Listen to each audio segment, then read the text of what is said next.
Eadred reigned as King of England from 946 until his death in 955. Eadred's rule came at a time when England was still grappling with the legacy of Viking invasions and the challenges of a fragmented Anglo-Saxon world. Eadred's reign was crucial in consolidating English rule in the north, particularly the Danelaw, and laying the foundations for future stability. Eadred was born around 923, the third son of King Edmund IV of England and his wife, Elfled. He grew up during a tumultuous period in Anglo-Saxon England, as his father sought to maintain control over a kingdom beset by Viking incursions and internal divisions. Eadred's early life was marked by the instability of the period, as the kingdom was caught between Viking marauders and internal power struggles, especially in the Danelaw and other northern territories. Upon the death of his father in 946, Eadred ascended to the throne.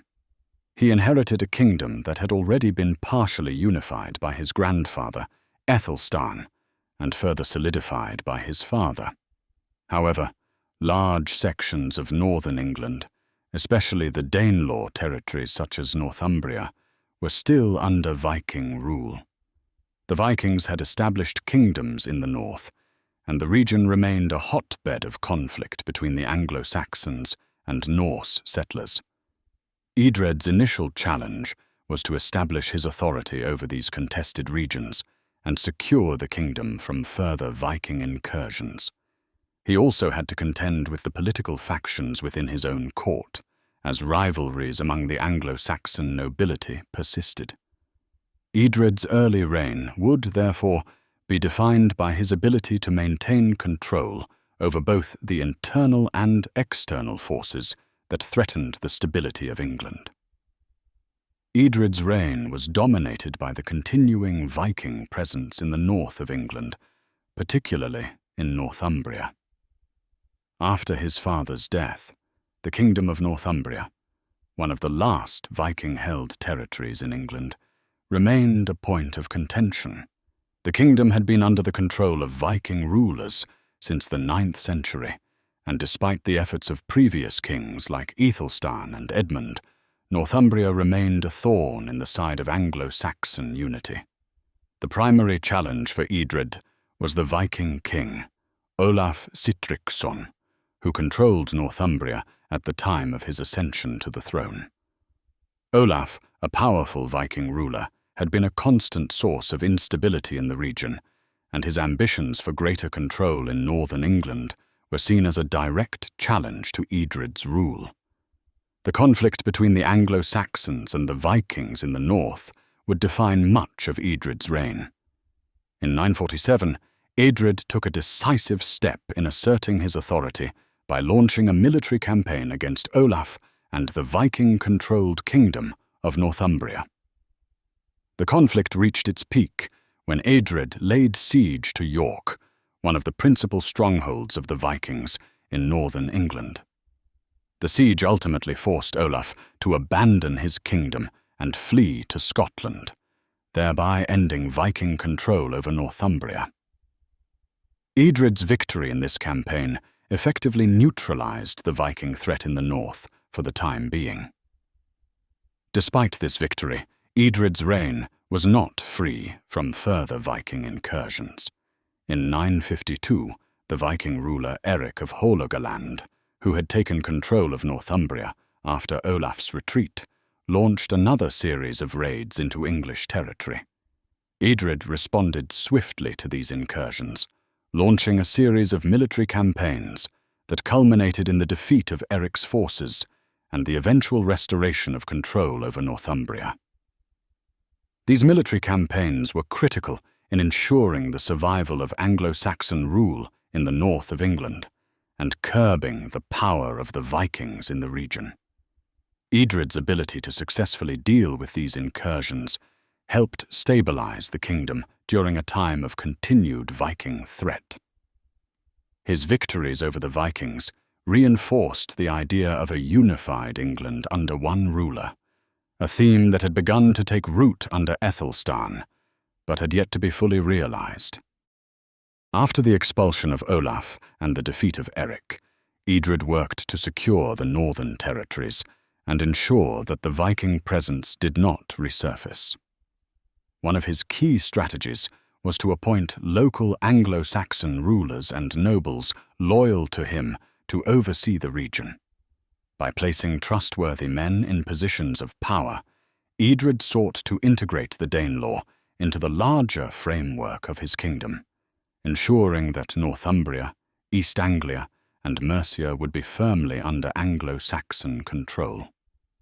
One of the central events in this process was the gradual expansion of Eadred's influence over the north, particularly through the establishment of garrisons and military strongholds. Eadred understood that the Vikings would not be easily pushed out, and the key to maintaining control was ensuring that there were sufficient military forces in place to ward off any future invasions. His military infrastructure in the north helped to solidify his rule and served as a deterrent against Viking raids. Eadred also sought to foster loyalty among his people through a combination of patronage, law, and religious support. His reign was marked by several significant legal reforms that sought to solidify Anglo-Saxon rule and stabilize the kingdom. Eadred issued several legal codes which sought to promote justice and strengthen the power of the monarchy. These laws reflected a commitment to a centralized form of governance that was increasingly common in other European kingdoms. Additionally, Eadred supported the church and its role in unifying the kingdom. Like many of his predecessors, Eadred recognized the power of the church to legitimize royal authority. He worked to strengthen Christianity in the north, helping to establish monasteries and religious institutions that would become key centers of learning and administration.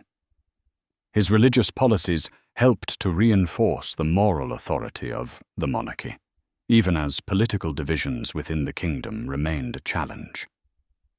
Though Eadred's military campaigns and consolidation efforts in the north were largely successful, his reign was still marked by internal divisions.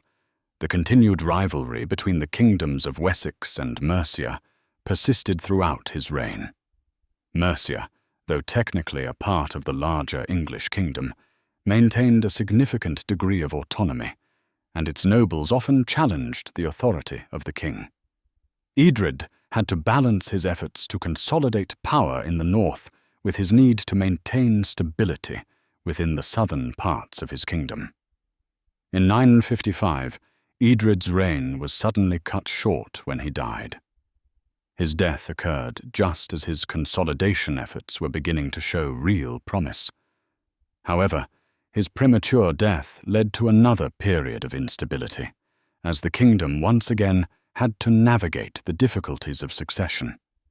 Eadred's son, Eadwig, was too young to immediately assume the throne, and the kingdom fell into a brief period of uncertainty. Eadred's legacy is marked by his success in curbing the Viking threat and further consolidating English rule in the north. His victories over the Vikings and the subsequent stabilization of Northumbria were central to the survival of the Anglo-Saxon kingdom in the 10th century. Eadred's reign was also significant for its efforts to integrate the Danelaw more fully into the larger Anglo-Saxon framework. His military campaigns, legal reforms, and religious patronage helped to lay the groundwork for the eventual unification of England under the House of Wessex. While he was not able to fully pacify the northern territories during his reign, his work ensured that the region would remain under Anglo-Saxon control, paving the way for future kings like Eadwig and Edgar to complete the process. Eadred's reign, though short, played an important role in the history of Anglo-Saxon England. His military successes against the Vikings, his consolidation of power in the north, and his efforts to integrate the Danelaw into his kingdom were critical in preserving the unity of England. While his reign was marked by challenges, both external and internal, Eadred's ability to secure the kingdom during a period of continued Viking invasions ensured the survival of the Anglo-Saxon monarchy. Though overshadowed by the more famous reigns of his predecessors and successors, Eadred remains an important figure in the history of England, and his contributions to the stability of the kingdom were fundamental to its future development.